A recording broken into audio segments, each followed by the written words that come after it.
அடுத்து ஐயா விஜய் அவர்களுக்கு வர்றேன். இங்க எத்தனை பேருக்கு தெரியும் அண்ணன் விஜய் அவர்கள் ஒரு தனியார் சிபிஎஸ்இ பள்ளி நடத்துறது. தமிழக வெற்றி கழகத்தினுடைய தலைவர் திரு விஜய் அவர்கள் ஒரு சிபிஎஸ்இ பள்ளி நடத்துறாங்க பதூர்ல. அந்த பள்ளியினுடைய பெயர் விஜய் வித்யாசிரம்.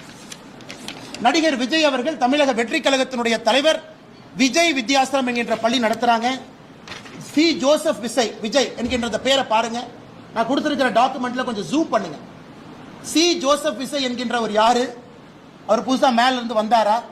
அவருடைய இடத்தை 35 ஆண்டுகள் 2017 இருந்து 2052 வரை திரு ஜோசப் விஜய் அவர்கள் அவருடைய இடத்தை ஒரு அறக்கட்டளைக்கு 35 ஆண்டு லீஸ் கொடுக்கிறார்.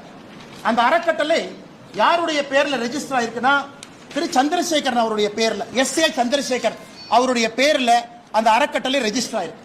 இந்த டாக்குமெண்ட்ல எஸ்.ஏ. சந்திரசேகர் எஸ்.ஏ. சந்திரசேகர் அவர்கள் நடத்தக்கூடிய பள்ளி, அந்த ட்ரஸ்ட் நடத்தக்கூடிய பள்ளி தான் விஜய் வித்யாசிரம். என்ன அர்த்தத்துல சில அரசியல் தலைவர்கள் அவங்க நடத்துற பள்ளி சிபிஎஸ்இ, அவங்க நடத்துற பள்ளியில ஹிந்தி இருக்கு, அவங்க சொந்த குழந்தைங்க பிரெஞ்சு படிக்கிறாங்க. அன்பில் மகேஷ் பொய்யாமொழியினுடைய சொந்த குழந்தை பிரெஞ்சு மொழி படிக்கிறாங்க.